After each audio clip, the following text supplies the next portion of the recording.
Hello friends. तो आज हम पार्ट 2 डिस्कस करेंगे फाइल हैंडलिंग का। पार्ट 1 में हमने डिस्कस किया था कि हम फाइल क्यों बनाते हैं। अब बिना फाइल के अगर हम प्रोग्राम बनाते हैं तो हमें क्या नुकसान है, और फाइल से बनाते हैं तो हमें क्या एडवांटेज है, ये हमने डिस्कस किया था। ठीक है। और साथ साथ हमने ये भी डिस्कस किया था कि हम फाइल कैसे ओपन करते हैं और कैसे फाइल में ऑपरेशन करते हैं और फाइल को कैसे क्लोज करते हैं। ठीक है। तो थोड़ा और हम डिस्कस करते हैं कि हम फाइल क्यों बनाते हैं, फाइल का यूज़ क्या है बनाने का। ठीक है। अगर आप फाइल नहीं बनाएंगे, मैंने बताया था वहाँ पे, अगर आप फाइल नहीं बनाएंगे तो आपका डाटा सेव नहीं रहेगा, आपका डाटा वॉश हो जाएगा। तो यहाँ पे आप देखो, पहले पहले हम क्या कर रहे थे। जैसे हमारी मेन मेमोरी है। ठीक है। मेन मेमोरी पता है आपको, टेम्परेरी मेमोरी होती है, सीपीयू होता है, सीपीयू के अंदर मेन मेमोरी होती है। तो पहले हम क्या कर रहे थे, हम जो है कंसोल से जो है इनपुट दे रहे थे और कंसोल में ही आउटपुट ले रहे थे। ठीक है। कंसोल क्या होता है, कंसोल इनपुट कंसोल आउटपुट क्या होता है। कंसोल इनपुट से मतलब यहाँ पे कीबोर्ड से है, और कंसोल आउटपुट से मतलब यहाँ पे मॉनिटर से है। ठीक है। ये लिखा है ना, console input and output reading data from keyboard is called console input. यदि आप कीबोर्ड से डाटा रीड कर रहे हैं तो उसे बोलते हैं console input. And display data in monitor, यदि आप डाटा को जो है मॉनिटर में प्रिंट कर रहे हैं तो उसे बोलते हैं कंसोल आउटपुट। तो ये काम आप कहाँ करते थे, एक जो सामने आपकी स्क्रीन आती थी। ठीक है। सामने जो आपकी स्क्रीन आती थी वहीं पर आप इनपुट देते थे और वहीं पर आप आउटपुट लेते थे। ठीक है। उसी स्क्रीन पे आप इनपुट लेते थे, उसी स्क्रीन पे आप आउटपुट देते थे। उस स्क्रीन को कंसोल बोलते हैं। ठीक है। तो क्योंकि आप वहाँ पे क्या करते थे, वहाँ पे आप किसी फाइल में नहीं भेजते थे आउटपुट। ठीक है। किसी फाइल में नहीं भेजते थे और ना किसी फाइल से इनपुट लेते थे। आप क्या करते थे, कीबोर्ड से भेजते थे। ठीक है। और आउटपुट कहाँ लेते थे, मॉनिटर में लेते थे। ठीक है। कीबोर्ड से इनपुट भेजते थे और आउटपुट कहाँ लेते थे, मॉनिटर में लेते थे। तो इनपुट जो आप क्या करते थे, यहाँ से लेते थे इनपुट।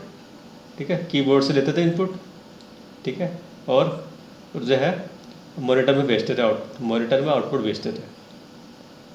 ठीक है। कीबोर्ड से लेते थे और मॉनिटर में आउटपुट भेजते थे। ठीक है। और ये दोनों काम आप कहाँ करते थे, कंसोल में करते थे। जो स्क्रीन सामने आपको दिखाई देती है उसे बोलते हैं कंसोल। ठीक है। वहीं पर आप इनपुट देते थे, वहीं पर आप आउटपुट लेते थे, ये काम करते थे। तो आपने देख रहे हो आपका डाटा सिर्फ मेन मेमोरी में गया।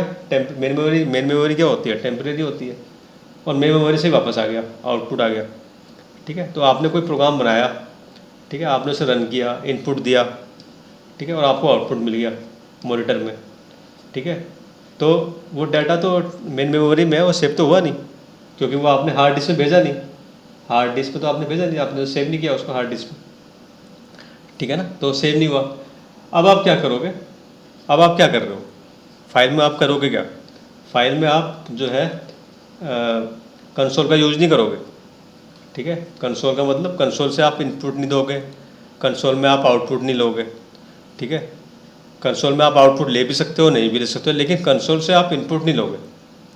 कंसोल से आप, ये कंसोल है, ठीक है, यहाँ से आप इनपुट नहीं लोगे। ठीक है। अब आप इनपुट कहाँ से लोगे, हार्ड डिस्क से, परमानेंट स्टोरेज से। आप सारा इनपुट हार्ड डिस्क में स्टोर कर दो, हार्ड डिस्क में कोई फाइल होगी वहाँ पे स्टोर कर दो सारा इनपुट। ठीक है। और वहाँ से लो। ठीक है। इनपुट जो है कहाँ से लोगे आप, हार्ड डिस्क से लोगे, हार्ड डिस्क से लोगे। और भेजोगे कहाँ, हार्ड डिस्क में ही भेजोगे। क्यों भेजोगे हार्ड डिस्क में, हार्ड डिस्क परमानेंट स्टोरेज है। ठीक है। अगर परमानेंट स्टोरेज है तो इसका मतलब जब मर्जी आप डाटा देख सकते हो, 1 साल बाद, 2 साल बाद, क्योंकि आपका डाटा सेव है हार्ड डिस्क में, क्योंकि ये परमानेंट स्टोरेज है। ठीक है। अब आप यहाँ पे ऑपरेशन कर रहे हो। ठीक है। मेन मेमोरी से हार्ड डिस्क में, हार्ड डिस्क से फिर मेन मेमोरी में, हार्ड, ठीक है, फिर हार्ड डिस्क से मेन मेमोरी में, फिर मेन मेमोरी से फिर हार्ड डिस्क में, हार्ड डिस्क से मेन मेमोरी। अब आप ये काम कर रहे हो, ये काम कर रहे हो ना आप। पहले क्या कर रहे थे, पहले ये काम कर रहे थे, ये मॉनिटर से मेमोरी में, मेमोरी से मॉनिटर में, मॉनिटर से मेमोरी में, मेमोरी से मॉनिटर में। ठीक है। ठीक है। मॉनिटर क्या है, कंसोल है, कंसोल था वहाँ पे। ठीक है। और मॉनिटर में ही आप कीबोर्ड, मॉनिटर में ही आप इनपुट भेजते थे, कहाँ से, कीबोर्ड से भेजते थे। तो पहले आप ये काम कर रहे थे। ठीक है। अब आप ये काम कर रहे हो। ठीक है। आप क्या कर रहे हो, मेन मेमोरी से हार्ड डिस्क में, हार्ड डिस्क से मेन मेमोरी में, ये काम कर रहे हो। और यदि आपको डिस्प्ले करना है डाटा को, आप मॉनिटर में डिस्प्ले कर सकते हो, डिस्प्ले, मॉनिटर भी अटैच्ड है वहाँ पे। ठीक है। आपकी मेन मेमोरी से मॉनिटर भी अटैच्ड है, यदि आपको डिस्प्ले करना है डिस्प्ले भी कर सकते हो। लेकिन जो डिस्प्ले आएगा वो कहाँ से आएगा, वो आएगा हार्ड डिस्क। डाटा कहाँ से आएगा? हार्ड डिस्क से आएगा। ठीक है, जो मॉनिटर हो जो भी डिस्प्ले करेगा वो हार्ड डिस्क से करेगा, क्योंकि डाटा पहले हार्ड डिस्क में जाएगा, हार्ड डिस्क से फिर वो डिस्प्ले होगा। ठीक है, तो यहाँ पे आप ये काम कर रहे हो, तो यहाँ पे आप पक्का काम कर रहे हो यहाँ पे, क्योंकि आप जो है डाटा को, मेन मेमोरी के डाटा को जो मेन मेमोरी जो है आपका, जो मेन मेमोरी जो डाटा है वो कहाँ से ले रही है? हार्ड डिस्क से ले रही है। ठीक है, और वो दोबारा हार्ड डिस्क में भेज रही है। ठीक है, कभी कभी ऐसा भी होता है कि आप क्या करते हैं कि कंसोल से लेते हैं।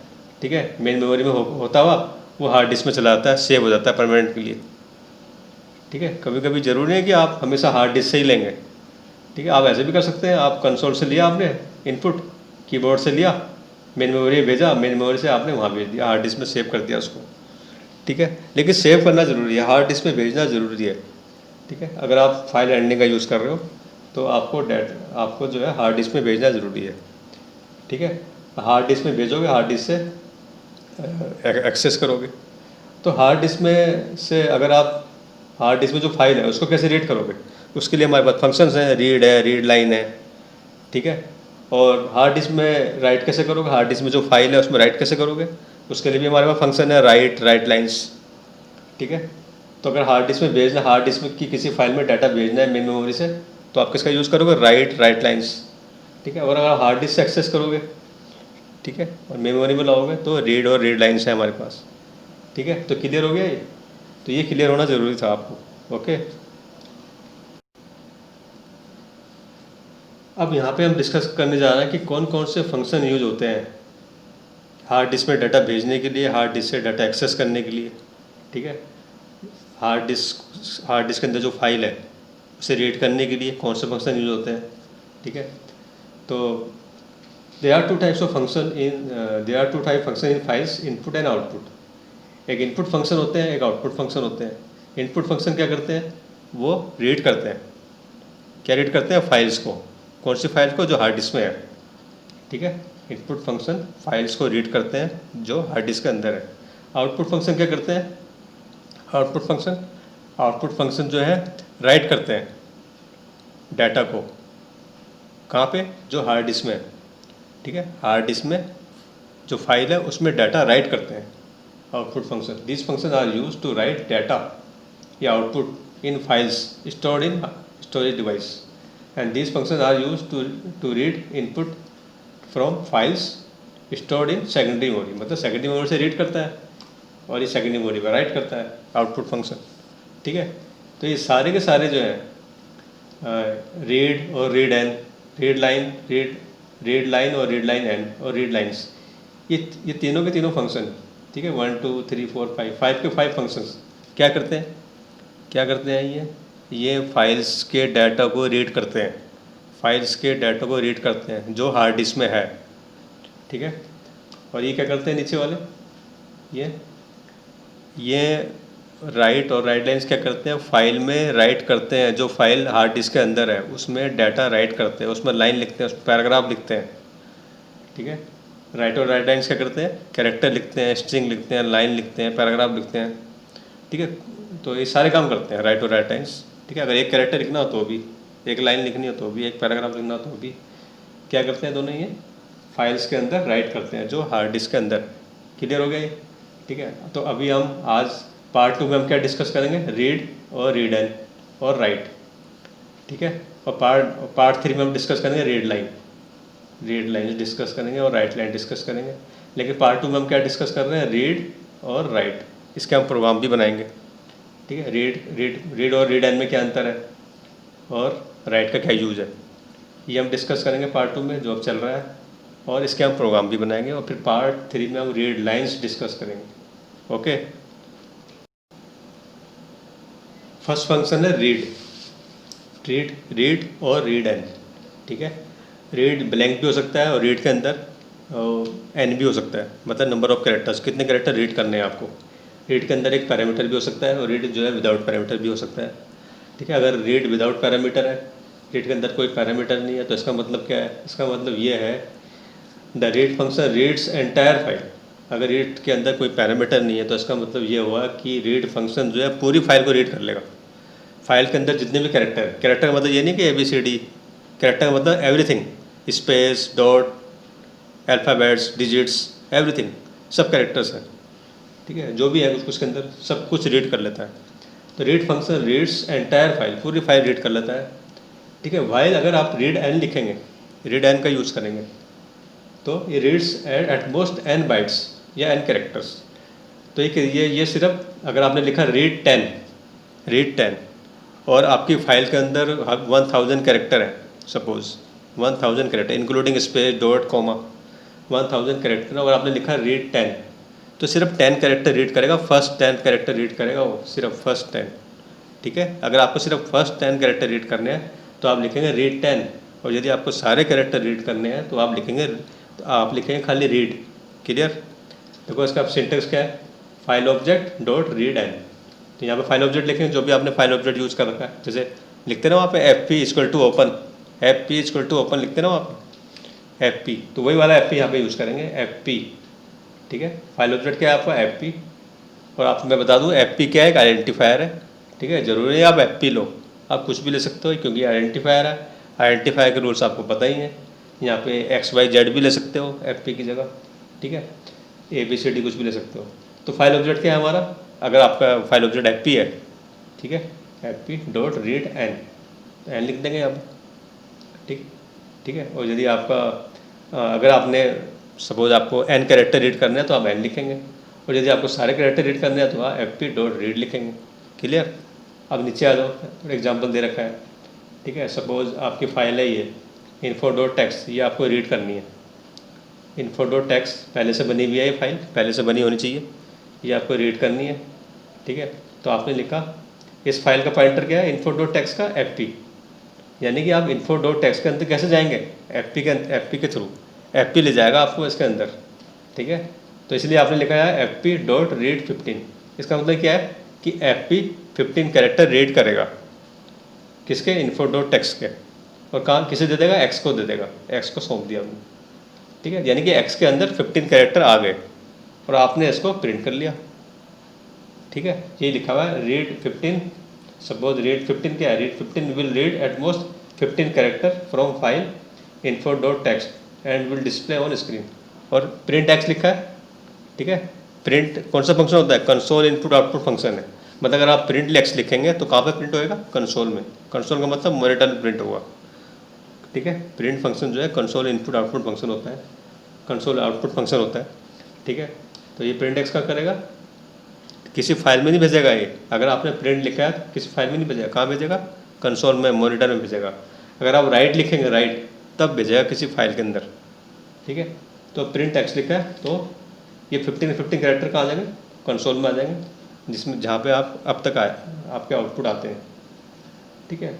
अगर आपने नीचे वाला लिखा है FP डॉट रीड, तो इससे क्या होगा, info.txt के अंदर चाहे 1000 कैरेक्टर हैं, सारे के सारे रीड हो जाएंगे और वो X में आ जाएंगे, और आप उसे प्रिंट कर लेंगे X को, तो 1000 कैरेक्टर प्रिंट हो जाएंगे, ठीक है।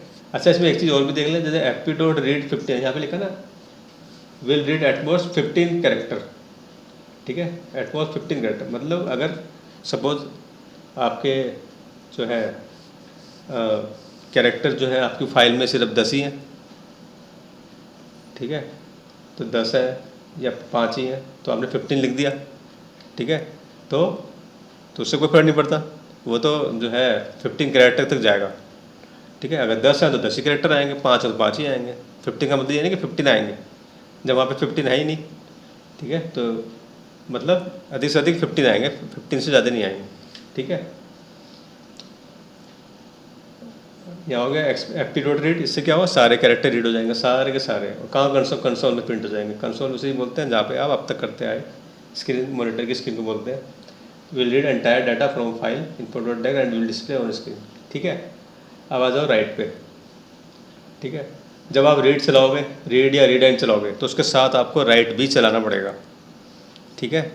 क्यों चलाना पड़ेगा, रीड और रीड चलाना पड़ेगा नहीं पड़ेगा, ये तो आप पे डिपेंड करता है। वैसे तो हमने यहाँ पे प्रिंट लिखा है, प्रिंट एक्स, ठीक है। अगर आप कंसोल में प्रिंट करेंगे तो आप प्रिंट एक्स लिख सकते हैं, लेकिन अगर आपको कंसोल में प्रिंट नहीं करना है, फाइल से फाइल में भेजना है, ठीक है, एक फाइल से दूसरी फाइल में भेजना है डाटा को, ठीक है, और किसको भेजना है, किसको भेजना है, आपको 10 कैरेक्टर को भेजना है या एंटायर फाइल को, एक फाइल के डाटा को, एक फाइल के सारे डाटा को दूसरी फाइल में भेजना है, ठीक है, तब आप किसका यूज़ करोगे, राइट का, ठीक है। यदि आप एक फाइल के 15 कैरेक्टर को दूसरी फाइल में भेजना है, तब आप किसका यूज़ करोगे, राइट का, ठीक है। लेकिन अगर आप एक फाइल के डाटा को, सारे डाटा को कंसोल में भेजना है, तो आप प्रिंट का यूज़ करोगे।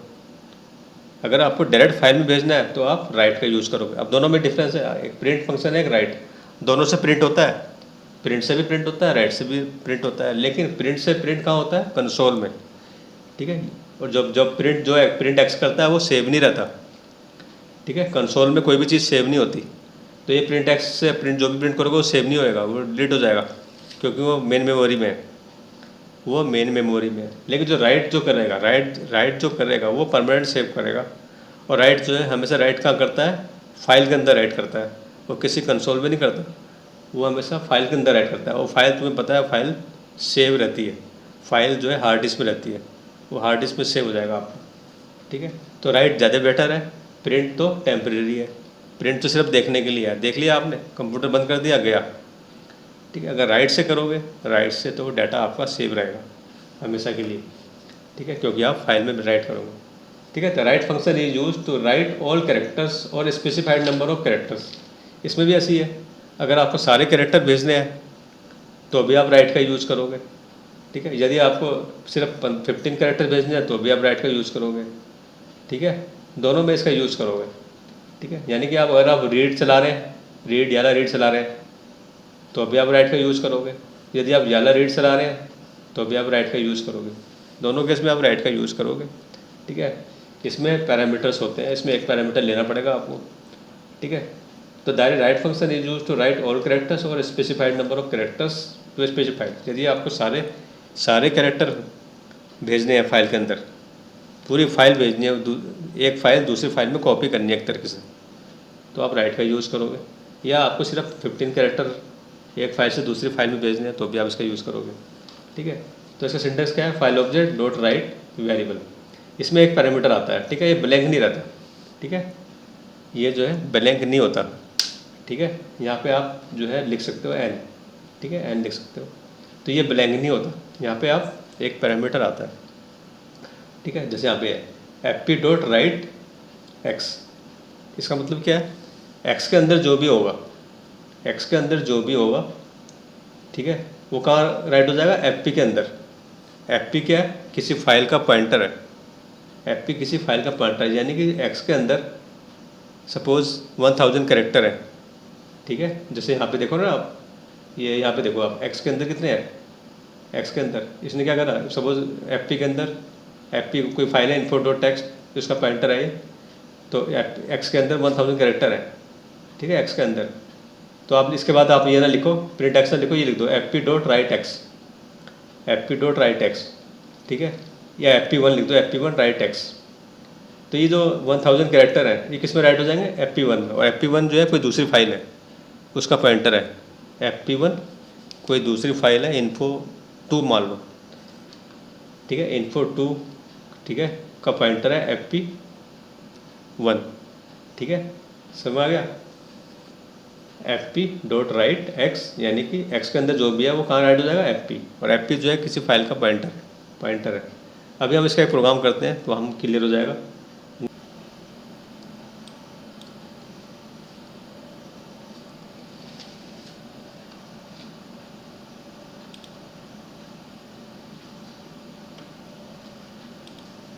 हेलो, तो हम एक प्रोग्राम बनाते हैं, राइट ए प्रोग्राम, कमेंट्स देते हैं, write a program to read all characters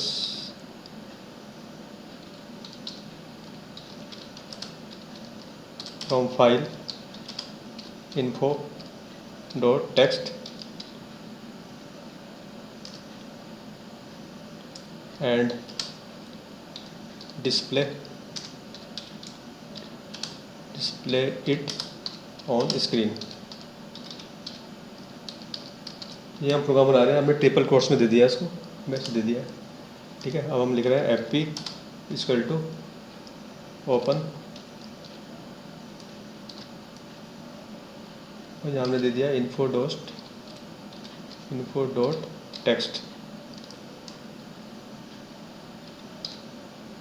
info बंद कर दे क्योंकि इन्फो पहले की बनी हुई है, इन्फो डॉट टेक्स्ट, ठीक है। और इसे हमने किस मोड में खोल लेंगे, रीड मोड में, ओके। रीड मोड में खोलते हैं, ठीक है। अब हम इसको जो है x इक्वल टू लिखते हैं fp, अब हम इसे रीड करवाएंगे, fp डॉट रीड। पूरी फाइल रीड करने के लिए कौन सा फंक्शन है, रीड, ठीक है। कंप्लीट फाइल रीड करने के लिए हमारे पास रीड फंक्शन है, ठीक है। अब इसको हमने कर दिया प्रिंट x, ठीक है। और जब आप फाइल खोलोगे फाइल को क्लोज भी करना होगा। जब भी हम फाइल को खोलते हैं, ओपन करते हैं, तो फाइल को बंद करना भी ज़रूरी है, ठीक है। ओपन भी कर दिया। अब ये fp info डॉट टेक्स्ट एक जो है फाइल है, लेकिन ये हमने बनाई नहीं है। अब इसको बनाओगे कैसे, आप यहाँ पे आ जाओ, फाइल, न्यू फाइल, और यहाँ पे कुछ लिखो आप। यहाँ पे हम कुछ लिखते हैं, ठीक है। तो देख रहा हूँ हमने लिख दिया कुछ, ये हमने लिख दिया इसमें कुछ, ठीक है। और इसको सेव कर लो, किस नाम से, इन्फो के नाम से, ठीक है। और इसको टेक्स्ट मोड में कर दो, टेक्स्ट फाइल, ठीक है। इन्फो टेक्स्ट मोड में, इन्फो बन गई टेक्स्ट, ठीक है। टेक्स्ट कर दिया हमने इसको, इन्फो 1 करना पड़ेगा क्योंकि इन्फो 1 पहले से वहाँ, इन्फो 1 कर दिया और ये सेव हो गई, ठीक है। अभी इन्फो 1 डॉट टेक्स्ट हमने फाइल बना दी है, और ये फाइल कहाँ पे है, उसी डायरेक्टरी में है, उसी फोल्डर में है जहाँ पे हमारी पाइथन है, ठीक है। तो इसमें हमें कुछ पाथ देने की ज़रूरत नहीं है, यहाँ पे ना हमने कोई पाथ नहीं दिया, खाली दिया इन्फो 1 डॉट टेक्स्ट, उसी डायरेक्टरी में, उसी फोल्डर में है, ठीक है। अब हमने क्या करा, हम करना क्या चाह रहे हैं, इन्फो 1 डॉट टेक्स्ट को रीड करना चाह रहे हैं, पूरी फाइल को रीड करना चाह रहे हैं, ठीक है। और रीड ने क्या कर दिया, इस रीड ने पूरी फाइल को रीड कर लिया, ठीक है। रीड कैसा हुआ, fp के थ्रू हुआ। fp एक पॉइंटर है किसका, इन्फो डॉट टेक्स्ट का, तो fp आपको रीड करके देगा, क्योंकि fp इसके अंदर एंटर करेगा, इन्फो 1 डॉट टेक्स्ट के अंदर, उसके अंदर एंटर करेगा और उसे रीड करके दे देगा। और रीड करने के बाद किसे असाइन कर देगा, x को। तो पूरी की पूरी फाइल जो है x के अंदर आ गई। तो इन्फो 1 के अंदर जितने भी कैरेक्टर्स हैं, इंक्लूडिंग स्पेस डॉट, सब किसके अंदर आ गए, x के अंदर, और हमने इसको प्रिंट करा लिया, ठीक है। अभी print function console oriented input function है, तो ये कहाँ पे प्रिंट होएगी, कंसोल में प्रिंट होएगी, ठीक है। ये जो डाटा है, ये आपका डाटा सेव नहीं हो पाएगा, क्योंकि हमने इसको फाइल के अंदर नहीं भेजा, हार्ड डिस्क के अंदर नहीं भेजा, ठीक है। लेकिन आपका इनपुट फाइल सेव है, इनपुट फाइल जो है हार्ड डिस्क के अंदर है, लेकिन आउटपुट फाइल है ही नहीं। आउटपुट जो है हमारा कहाँ भेज रहे हैं, कंसोल में भेज रहे हैं, तो आउटपुट हमारा सेव नहीं होएगा, लेकिन आप देख सकते हो, ठीक है। अब हम इसे रन करते हैं, ठीक है। वो कह रहा है कि प्रोग्राम को सेव कर दो, कर दिया हमने प्रोग्राम को सेव। ये देखो, ये सारा का सारा आ गया, ठीक है। ये जो हमारी जो फाइल थी, ये जो हमारी फाइल थी info 1 dot text, info one text के अंदर जो भी डाटा था वो सारा का सारा कंसोल में प्रिंट हो गया, नहीं हो गया, ठीक है, सारा का सारा, ठीक है। तो इस तरह करेंगे।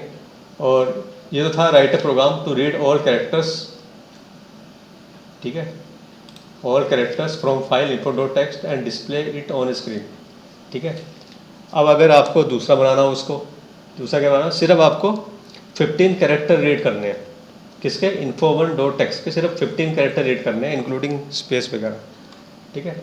तो write a program to read only first FIRST first 15 character, first 15 character, write a program to read only first 15 character from file info 1 dot text, ठीक है, इन्फो 1 लगा लो उसको, info 1 dot text and display it on the screen. अच्छा, हमने triple quotes में दे रखा है, ट्रिपल कोट्स का मतलब ये कमेंट बन जाता है, कंपाइलर इसको रीड नहीं करेगा, इस लाइन को, ऊपर की 2 लाइन को रीड नहीं करेगा, ठीक है, इसे वो इग्नोर करेगा। तो आप ट्रिपल कोट्स में कमेंट दे सकते हो, ठीक है। अब हम क्या करना चाह रहे हैं, info1.txt के सिर्फ 15 कैरेक्टर रीड करेंगे और उसको कंसोल में प्रिंट करेंगे। ठीक है, इससे पहले हमने क्या किया था, सारे कैरेक्टर प्रिंट कर दिए थे, अब सिर्फ 15 कैरेक्टर प्रिंट करेंगे। अब हम देखते हैं हमारा प्रोग्राम चल रहा है नहीं चल रहा है। हम इसे दोबारा सेव करते हैं। ठीक है, अब हम इसे दोबारा रन करते हैं। ठीक है, अभी हमने इसमें एक मिस्टेक कर दी है, नहीं कर दी, यहाँ पे हम 15 ही लिखा है हमने। क्या नहीं लिखा है, 15 ही लिखा है, सारे आगे थे। ठीक है, यहाँ पे 15 भी तो लिखोगे। ठीक है, अब देखते हैं 15।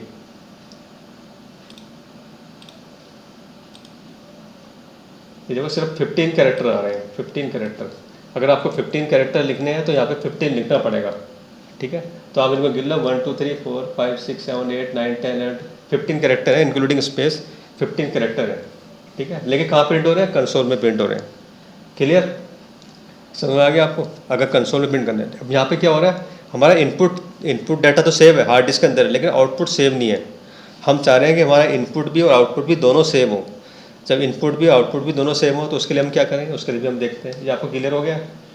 ठीक है, ओके। अब ये write a program to read only, write a program to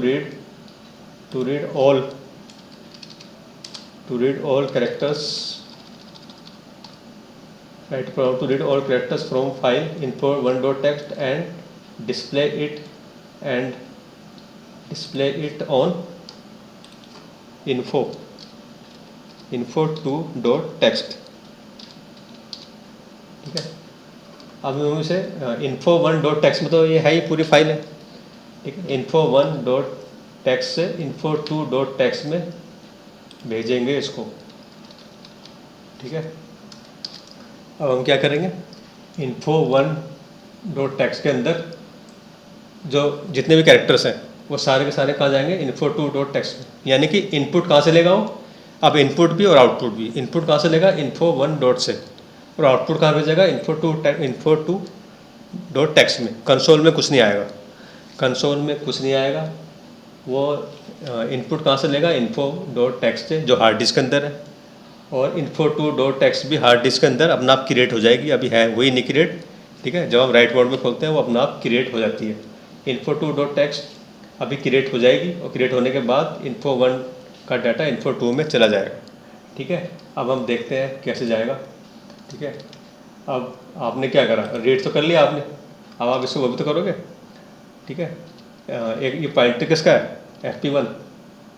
ये fp1 किस लिए है, fp1 पॉइंटर है info1.txt का रीड करने के लिए। अब दूसरा fp2 ले लिया आपने, fp2 इक्वल टू ओपन। ठीक है, और आपने लिखा info2.txt, और क्या करोगे आप, राइट करोगे। ठीक है, info1.txt, ठीक है, किस लिए है, रीड करने के लिए, आर लिखा हुआ है। ठीक है, info2.txt किस लिए, राइट करने के लिए, राइट करेंगे हम। ठीक है, अब यहाँ पे आप जब रीड करोगे, रीड का पॉइंटर क्या है, fp1 लिखना पड़ेगा। ठीक है, और अब आप कंसोल में तो प्रिंट कर नहीं रहे, अब तो आप जो है फाइल में राइट करोगे, तो यहाँ पे आप क्या लिखोगे, fp2। ठीक है, ये हो गया। ठीक है, अब इसको जब आपने खोला है इसे बंद भी करो। जब हम कोई फाइल खोलते हैं तो उसे बंद भी करना ज़रूरी होता है। ठीक है, ये देखो आप, अब हम क्या कर रहे हैं, info1 के अंदर जितना डाटा है, ठीक है, वो क्या कर रहा है, सारा डाटा जो है लेना है यहाँ से info1 के अंदर रीड करके, और कहाँ भेजना है, info2.txt में भेजना है। ठीक है, info1 तो पहले से ही है फाइल, info2 पहले से फाइल नहीं है, लेकिन w क्या करता है, अगर नहीं है तो कोई बात नहीं, बना देता है अपना आप ही। ठीक है, और यदि वहाँ पे कुछ है पहले से लिखा हो तो उसको हटा देगा। info2 के अंदर यदि पहले से कुछ लिखा, info2 के अंदर यदि कुछ लिखा हुआ है तो उसे ओवर राइट कर देगा। ठीक है, ये राइट मोड, w मोड जो है हमेशा स्टार्टिंग से लिखता है। ठीक है, फर्स्ट कैरेक्टर से लिखेगा। ठीक है, तो info1 का पॉइंटर है fp1, info2 का पॉइंटर है fp2। ठीक है, अब हमने fp1 को info1 को रीड कर लिया, fp1 के थ्रू रीड कर लिया, x में आ गया। ठीक है, तो सारा info1 का डाटा x में आ गया। ठीक है। और जो है यहाँ पे हमने क्या लिखेंगे, राइट, ठीक है। और वो जो x में आ गया, ठीक है, वो सारा का x जो है वो कहाँ चला जाएगा, अब FP2 में। FP2 क्या है, इन्फो 2, ठीक है, यानी कि FP2 के थ्रू जो है वो इन्फो 2 में चला जाएगा, ठीक है। अब आप देखते हैं जाता नहीं जाता है, पहले हम इसको रन करते हैं, अगर देखते हैं हमको एरर तो नहीं आ रही है, हम देखते हैं इसको, ठीक है। एरर तो कुछ है नहीं इसमें, रन हो गया सक्सेसफुली, ठीक है। अब हमें देखना क्या है, हमको ये देखना है कि FP1 इन्फो 1 तो आपको पता ही है उसमें डाटा था। अब हम देखना है इन्फो 2 में गया नहीं गया वो, ठीक है। अब आप कैसे करोगे, फिर आप यहाँ पे आ जाओ, ओपन देखो, ओपन पे क्लिक करो, ठीक है। और यहाँ पे जो है टेक्स्ट, यहाँ पे जो है आप, यहाँ पे जो है ना आप जो है दिखाई दे रहा पाइथन फाइल, यहाँ पे जो है आप इसको टेक्स्ट मोड में कर दोगे, टेक्स्ट मोड, ठीक है। ऐसे कर दोगे, टेक्स्ट फाइल करोगे आप, टेक्स्ट फाइल, ठीक है। अब टेक्स्ट फाइल देखो कहाँ है अभी, ये देखो ये इन्फो 2, ठीक है। इन्फो 2 पे क्लिक करेंगे, ओपन करेंगे, देखो सारा का सारा इन्फो 2 में आ गया, ठीक है। यानी कि इन्फो 1 जो हार्ड डिस्क के अंदर थी, वहाँ से डाटा इन्फो 2 में आ गया, ये भी हार्ड डिस्क के अंदर है। इन्फो 1 इनपुट फाइल है, इन्फो 2 आउटपुट फाइल है, यानी कि हार्ड डिस्क से हार्ड डिस्क में ही रहा। यानी कि आप अब इससे क्या, इसका क्या एडवांटेज है, इसका एडवांटेज ये है कि आप जब मर्जी इनपुट फाइल को आउटपुट फाइल को अलग से खोल के देख सकते हो, प्रोग्राम खोलने की ज़रूरत नहीं है, ठीक है। प्रोग्राम खोलने की जरूरत नहीं है। देखो मैं इसको बंद कर देता हूँ, प्रोग्राम को, मैं इस प्रोग्राम को बंद कर देता हूँ, ठीक है। प्रोग्राम को मैंने बंद कर दिया, देखो प्रोग्राम नहीं है, अब है कोई प्रोग्राम, प्रोग्राम है नहीं, ठीक है। और जब मर्जी आप इन्फो 1 को देखो खोल के, इन्फो 1 को देखो, इन्फो 1 भी आएगी, ठीक है। इन्फो 1 को देखो, आप अंदर एंटर कर जाओ, इन्फो 1 देखोगे तो इन्फो 1 आएगी, इन्फो 1 आ गई है, ठीक है। यदि आपको प्रोग्राम मैंने बंद कर दिया, ठीक है, और यदि आप उसको देखोगे इन्फो 2 को, तो आप इन्फो 2 भी आएगी, इन्फो 2 भी आएगी, आ गई, ठीक है। तो प्रोग्राम से कोई मतलब नहीं है, आप जब मर्जी इनपुट को आउटपुट को देख सकते हो। तो ये क्लियर हो गया आपको, ठीक है। और ऐसे ही हम वो भी कर सकते हैं, ठीक है। अगर आपको जो है सिर्फ 15 कैरेक्टर रीड करने हैं, ठीक है, सिर्फ 10 कैरेक्टर रीड करने हैं, वो भी आप कर सकते हैं, ओके। तो जैसे ओपन किया आपने, हमारी फाइल का नाम क्या था, ABCD था, ये हमारी फाइल का नाम था, ठीक है। तो ये समझ में आ गया आपके। अगर आपको सिर्फ 15 कैरेक्टर भेजने हैं तो वो भी कर सकते हैं आप, ठीक है। अब हम करते हैं, देखो 15 character, write a program to read only first first 20 कर लो, फर्स्ट 20 कैरेक्टर, ठीक है, first 20 characters from file info1.txt and display it on info2.txt, ठीक है। अब इसका नाम चेंज कर दो, जरूर कोई इन्फो, बाबा इन्फो कुछ और लिख दो, यहाँ पे आप लिख दो बुक डॉट टेक्स्ट कर दिया। अब बुक डॉट टेक्स्ट है नहीं, लेकिन डब्लू तो हम लोग नई फाइल बना देता है, ठीक है। अब यहाँ पे आप लिख दो बुक लिख दिया यहाँ पे, ठीक है। अब क्या हो रहा है, यहाँ पे हमने लिख दिया, कितने करने हैं, 20 करने हैं, 20 लिख दो, यहाँ पे 20 लिख दिया। अब क्या हो रहा है, अब ये हो रहा है कि info1.txt से सिर्फ 20 कैरेक्टर जाएंगे कहाँ, book.txt में, ठीक है। info1.txt से सिर्फ 20 कैरेक्टर जाएंगे book.txt में, ठीक है। कंसोल में कुछ नहीं जाएगा, सिर्फ फाइल से फाइल में जाएगा, इनपुट फाइल से आउटपुट फाइल में डाटा जा रहा है, ठीक है। बाकी तो सब प्रोग्राम वही है, बाकी तो मुझे कुछ करना नहीं है इसमें, ठीक है। यहाँ पे बस पैरामीटर नहीं था, यहाँ पैरामीटर लगा दिया। पैरामीटर कब लगाएंगे, जब आपको कम कैरेक्टर भेजने हो, सारे कैरेक्टर भेजने हो तो ये यहाँ पे कुछ नहीं आएगा, ठीक है। अब ये हो गया, आपको समझ में आ गया होगा। तो अब हम इसको रन करके देख लेते हैं, ठीक है, हमारा प्रोग्राम चल रहा है नहीं चल रहा है, देखते हैं, हम इसको रन करते हैं, कोई एरर नहीं है, ठीक है, कोई एरर नहीं है। info1 तो अब हम देखते हैं book.txt के अंदर कुछ गया नहीं गया, ठीक है। info1 तो आपको पता ही है, info1 में तो है ही डाटा। अब हम देखते हैं बुक, ठीक है, इसको यहाँ पे टेक्स्ट मोड कर दो, टेक्स्ट मोड कर दिया, टेक्स्ट मोड, पहले यहाँ पे टेक्स्ट मोड करेंगे, ध्यान रखना टेक्स्ट मोड, तभी टेक्स्ट फाइल आएंगे यहाँ पे, नहीं तो नहीं आएंगे, नहीं तो पाइथन की फाइल आएंगी। अब हम ये देखते हैं बुक का है, ये रही बुक, ठीक है, ये टेक्स्ट फाइल है, ठीक है। ये देखो ये लिखा हुआ है टेक्स्ट फाइल, उसके आगे लिखा हुआ टेक्स्ट फाइल, ठीक है, बुक के आगे लिखा हुआ टेक्स्ट फाइल। तो हमने इस पर क्लिक किया, देखो ये 20 कैरेक्टर आ गए। ये 20 कैरेक्टर से आपने गिन लो 1 2 3 4 5 6 9 10 11 12 13 14 15 16 17 20 कैरेक्टर्स हैं, ठीक है, 20 कैरेक्टर हो गए। तो क्लियर हो गया ये, ठीक है। तो ये तो जो आज मैंने बताया वो आपको बताया रीड, रीडर और राइट, ये आपको क्लियर हो गया होगा। मैंने कंसोल से भी बता दिया और फाइल टू फाइल बता दिया, फाइल से कंसोल भी बता दिया, ठीक है, फाइल से कंसोल और फाइल से फाइल दोनों बता दिए, ठीक है, क्लियर, ओके।